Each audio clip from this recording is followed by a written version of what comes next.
Hey everyone, it's Jeannie, and we are in the beginning of the second half of the 30-day Money Game 2.0. And I've got to tell you, we have got a great day for you today. I want to talk with you about a very important idea, and it's accessing the quantum field and having faith that these things are really happening. So let's just dive into. We've got some really wonderful stories, and there are people playing this game, and yet it is more than a game. Hello, it is more than a game. It is a reality that we choose. And we will also talk about what faith is in playing in this quantum field. So, our friend from the Philippines that you know about shared several testimonies with me. She said, Jeannie, I'm playing catch up now as I found the money game on Facebook. She was playing it on um, the YouTube channel. And she said, on day 6, I deposited $6,000 and spent it by giving each of my 4 children $1,500. 3 days ago, now this is in the real world, I received unexpected cash from my oldest son and his wife from Texas to the Philippines. Today, I received a notice from my second son who lives in Houston, and he bought me the TENS therapy that I wanted. I'm so excited about this money because it really works. Yeah, it really works. And why? Because we said so, and because we put our faith and our belief in that. She went on to say, great to hear that you also came from a big family. I'm the oldest of 10 children. We're all still alive and healthy. My dad was the only breadwinner. He was 30 years with the U.S. Army, but he was able to send us all to college, and all of us have college degrees. When I'm visiting my siblings in the Philippines, I stay in our ancestral home on a 600 square meter lot where 4 of my single siblings live. With my $12,000 deposit today, I'd like to spend it to renovate the second floor of this memorable home where I grew up. It will have its own living and dining rooms, kitchen, 2 bedrooms, 2 bathrooms, plus a veranda. I can already visualize this modern structure on top of the existing beautiful home. And people, I got to tell you, my belief is unless she erases this beautiful vision, this will happen. She will make it happen. Another person said, I get unexpected gifts all the time.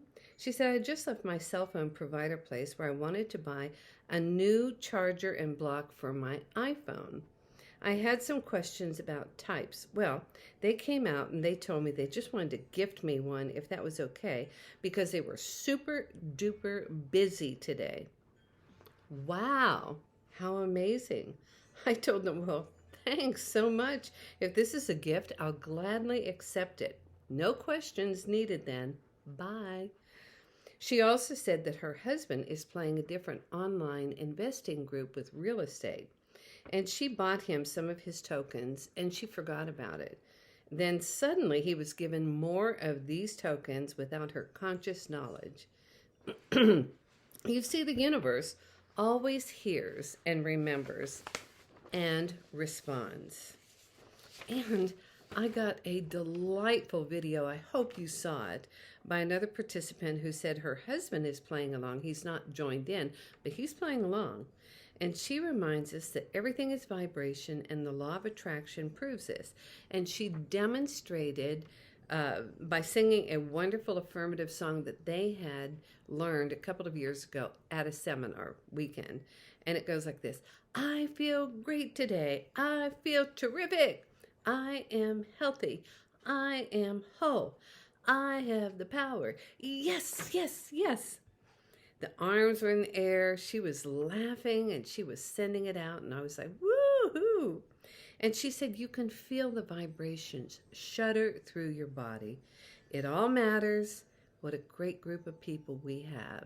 Seriously. And I appreciate all of these responses and all of these great testimonials and songs and discoveries. Now, today, let's just talk about what outcomes we are choosing. Do you struggle with faith that this is a real program with real outcomes? Real outcomes? Or do you fall back into your stinking thinking? Neville Goddard was a well known metaphysician last century, and he was a very strikingly handsome man from Barbados. And he had moved to New York City, and it was right after the Great Depression or during the Great Depression. And he had made a friend who was an Ethiopian rabbi named Muhammad. And Muhammad taught him about energy, about thoughts or things, the law of attraction. He didn't call it the law of attraction, but the concept was absolutely the same. And if you want to, and I would highly recommend, just look online with YouTube and other places for Neville Goddard and his teachings. He even has some books, and you will love them. So if you are playing this game as a half-hearted daily or less than daily game, you're putting your loyalty into the belief that it's not real, because he made a statement that faith is loyalty to its unseen reality. That's what faith is. Loyalty to its unseen reality. Now, he told the story where he was in New York City. It was cold, it was miserable, and for some reason, all of a sudden he was overcome with an idea that he really would like to go back to Barbados for a while and see his family and stay in his mom's house. He was one of 12 kids, and he hadn't wanted to go back, but things were bad and he didn't have any money. He was also a dancer, and there might have been one or two Broadway theaters that were open, but not for him.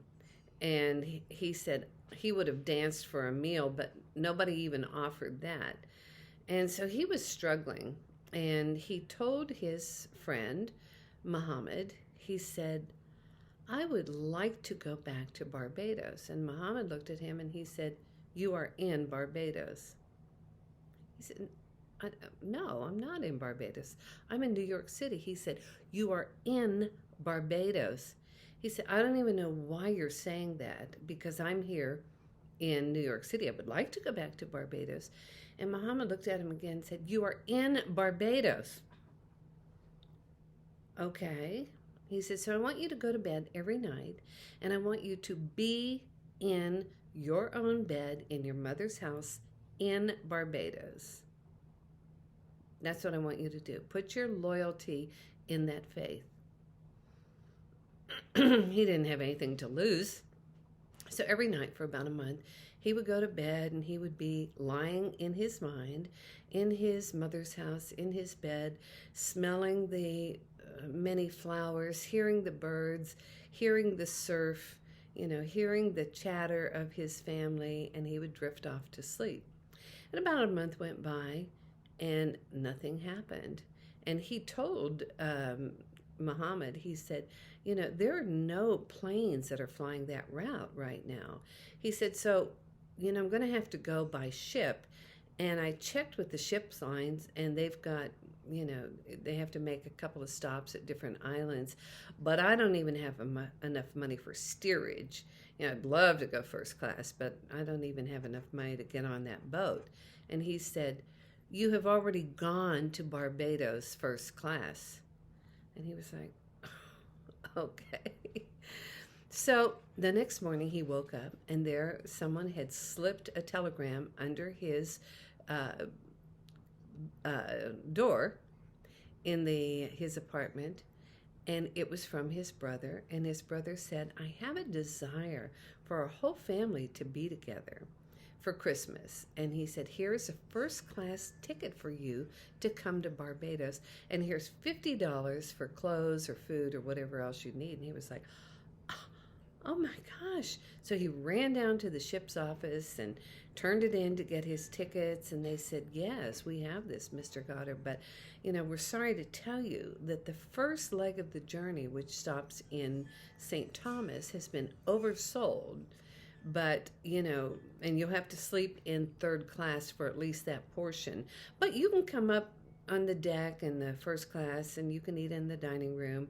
And, I'm sorry for the inconvenience. Well, he was so excited and he ran back to his apartment. He found Muhammad next door and he said, look, he said, I've got this and, I'm going to have to go third class for the first leg of the journey, but I can get first class for the rest of it. And Muhammad was furious. He said, you went to Barbados in first class. And he slammed the door. And Neville looked at that and went, whoa, that's touchy. But it was like there was no way to compromise in this other man's mind. He said, you went to Barbados first class. So the day came of the sailing, and he packed his bag and he went down to the ship. And as he was giving his ticket down at the end of the dock, the ramp, the guy there said, oh, Mr. Goddard, he said, I wanted to give you some good news. We had a cancellation and you are now sailing first class all the way on all of the legs into Barbados. Boom. So what do you believe? Do you believe that thoughts are things? Do you believe that you can reside in the quantum field, seeing everything work out exactly the way that you are imagining them? Our subconscious mind does not know the difference, and the mind of God works through the subconscious mind. So where's your faith? What loyalty do you have for the unseen to unfold exactly the way you are seeing it? I really want you to think about this. It's a big question. Make that dream big. Make it real. Go to bed at night. Every time you have a little bit of time, sitting in your car, sitting in your house, walking around, be in that position that you see yourself in. And have loyalty to its unseen reality. So now let's just take a few minutes. Let's just ramp up this beautiful energy in this world, in the quantum field, in our body. Bring it into your heart. Bring in your mind that figures this stuff out, like, what do I want? It doesn't figure out how to get it and when to get it. No. What do you want? Okay, bring that down into your heart. Send it out. Bam. Received by the universe. Working on it. Now, let's see other people in our group. Let's see them getting unexpected income, unexpected things, see their unseen realities coming true, okay? And people that we love and know in our life. Bring it in our heart, bring it in our mind, ramp it up, boom, send it out. So what are you going to spend your $16,000 on today? Share with us. I really want to know, and everybody else really wants to know too. I also want us to be thinking about, what are we going to do with $17,000 tomorrow? And where is your faith? Where are you putting your belief system? Because faith is loyalty to the unseen reality. I am so glad that you are here. I am so glad that we're here together. I love this time together. Make it real. Keep notes. Write down what you're creating, what you're spending your money on, and we'll get back here tomorrow. Thanks.